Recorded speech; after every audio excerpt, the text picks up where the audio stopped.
Iya nih apa, saya pun terkejut, mungkin beberapa masyarakat juga juga terkejut kenapa tiba-tiba kasus ini, apa namanya, muncul kembali. Bahkan bahkan ada film dokumentasi ya di Netflix tentang tentang peristiwa tersebut.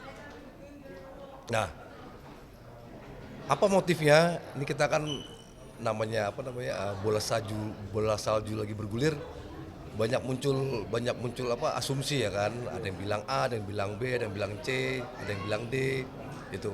Tapi di satu sisi eh, pengadilan sudah ketok palu, hukuman sudah dan sedang dijalankan. Nah, cuman kita nggak tahu nih, misalnya timbul pertanyaan apabila muncul bukti-bukti baru, ini arahnya mau kemana, kita semua belum tahu, atau mungkin ya muncul terkaan-terkaan yang lain gitu. Nah, Bang Yama, menurut Bang Yama dengan keadaan dan kasus seperti ini perlu nggak sih adanya perbaikan di bidang hukum di negeri kita sendiri? Tetap perlu ada, tetap tetap harus ada. Ini kan kita, negara kita kan semakin ke depan semakin mengarah ke negara yang lebih baik lagi, lebih maju lagi, khususnya di apa area hukum. Tentunya juga harus banyak perbaikan supaya keadilan itu benar-benar dirasakan. Salah memang harus salah, benar ya memang harus dibela atau memang harus dibenarkan. Jangan sampai eh, yang tidak melakukan jadi dihukum atau jadi bersalah, yang melakukan malah jadi bebas berkeliaran gitu. Nah, jangan sampai seperti itu. Nah, kemarin ini juga akhirnya ramai Jessica berulang tahun kemarin dan dihadiri oleh orang tuanya dan kuasa hukumnya. Ah, Abang melihat itu seperti apa? bagaimana Kemarin Jessica berulang tahun dan ya? kuasa hukumnya juga menyambangi dia ke penjara dan berserta Ya itu kan keluarganya. peristiwa yang mengharukan ya, karena apa namanya, bagaimanapun juga dia anak manusia, dia juga punya keluarga, punya hati, punya nurani, punya punya perasaan, di mana hari ulang tahunnya ya dia layaklah merayakan dengan orang-orang terdekat, meskipun tempatnya harus terbatas dulu di tempat tersebut. Tapi ya kita lepaskan dulu lah semua apa yang menempel di dia. Mari kita sama-sama melihat Jessica ini sebagai manusia seutuhnya aja, yang masih punya hak untuk, salah satunya untuk merayakan ulang tahun, untuk bertemu dengan orang-orang terdekat, bahkan keluar apa sanak sanak keluarganya gitu. Harapan Mas Yama sendiri nih untuk kasus ini ke depan akan seperti apa? Ya, dengan adanya ini semoga aja muncul fakta-fakta dan bukti-bukti baru. Jadi eh, kita masyarakat Indonesia sama-sama ikut menyaksikan, misalnya ada fakta dan atau bukti yang baru yang muncul. Jadi kita sama-sama menyaksikan bahwa sebenarnya kebenaran yang sebenarnya itu seperti apa. Nah, itu dia.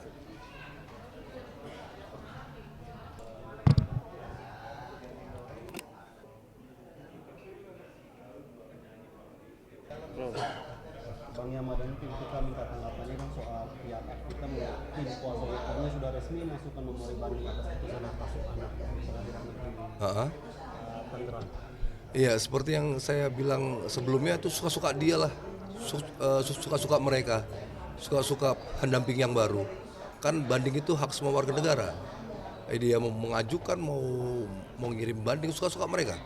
Itu yang penting, yang pasti eh, harusnya si perempuan itu tahu, dia tuh perempuan, ibu, punya anak, penggugat, iya kan? Penggugat loh, kalah pula lagi. Itu aja tuh poin yang paling utama tuh. Tuh harusnya dia tahu tuh itu kalah telak yang memalukan. Udah ibu, ya kan? Ibu punya anak, penggugat, dan kami berhasil membuktikan terbalik dengan fakta dan saksi dan bukti yang ada, bahwa poin yang memberatkan menjadi bahan pertimbangan hakim, dan itu yang meruntuhkan hak asuhnya si perempuan itu yang namanya Arvita Dwi Putri.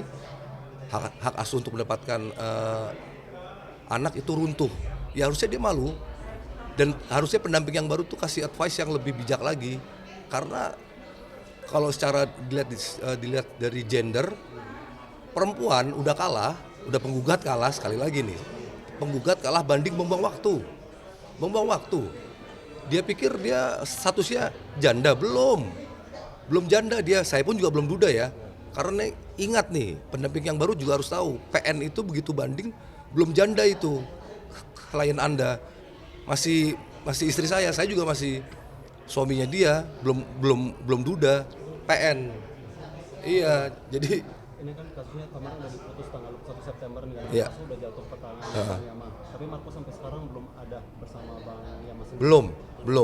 belum ada. Biarin aja. Kenapa sampai Hah? sekarang belum ada, Bang? Nah, mungkin Bang Riki mau jelaskan si pendamping yang baru tuh menawarkan apa tuh? Ya, kami sih menunggu itikat baik dari pihak mereka, yang mana kita menghormati putusan. Dari awal juga dari pihak kami juga maunya juga baik-baik. Pas awal mereka mengajukan gugatan yang menerangkan bahwa hak asuh anak harus diasuh oleh Arvita, kita menawarkan akhirnya menggugat balik gugatan rekonvensi bahwa kita pisah secara diam-diam.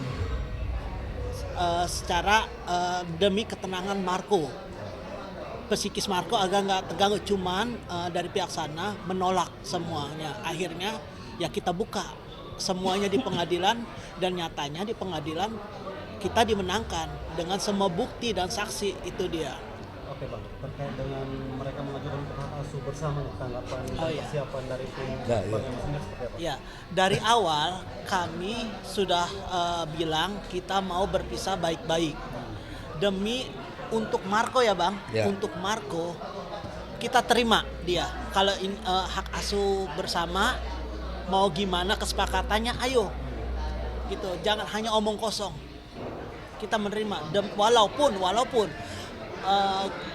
Pengadilan Negeri Tangerang memutuskan hak asuh yang layak itu ayah kandungnya, kita menerima demi perkembangan Marco. Oke, artinya dari pihak Bang Yama sendiri sebenarnya terbuka ya? Terbuka, sangat terbuka. Ini aku tambahkan dulu ya.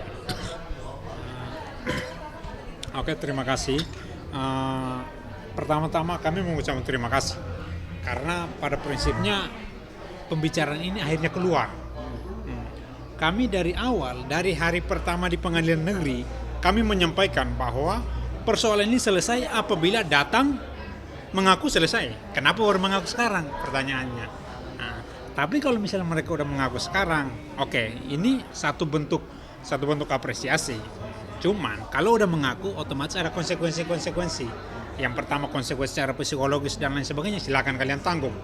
Tapi satu hal lagi, kalaupun misalnya kalian masih mau banding, monggo, memori banding udah masuk, dan atas memori banding secara hukum kami punya kewenangan penuh untuk membantah dalam bentuk kontrak memori banding, dan itu prosedur hukum. Tetapi kalau misalnya ada penawaran untuk hak asuh bersama, kalaupun misalnya ada penawar seperti itu, monggo, ayo kita bicarakan. Tapi sekali lagi, kami mungkin saat ini kaget. Kenapa baru sekarang? Apa karena sudah kalah? Kenapa baru sekarang? Mungkin teman-teman wartawan tahu, mengikuti dari awal. Kami dari hari pertama mengatakan bahwa mari duduk bersama, mengaku selesai. Jadi artinya untuk hak asuh bersama ini komunikasi yang terjalin dari pihak Bang Yama dan pihak Arvita seperti apa sih untuk ini? Apakah komunikasi dan udah ada deal-dealan? Kalau deal-dealan sabar dulu dong, proses hukum masih berjalan. Kami dari awal, mohon maaf, kami sangat menyayangkan akhirnya pengacara yang lama diganti. Waktu itu sama pengacara yang lama, kami sudah berbicara sedemikian rupa sehingga oke, kita damai. Tetapi karena ego dan lain sebagainya, sehingga nggak ada kesempatan untuk mengakui. Sekarang dengan pengacara yang baru, akhirnya mengakui. Tapi udah terlambat, udah terlanjur basah. Dan yang malu kasihan si ibu dari Marco. Mau gimana? Udah kalah. Yang malu di sana. Audio Jungle.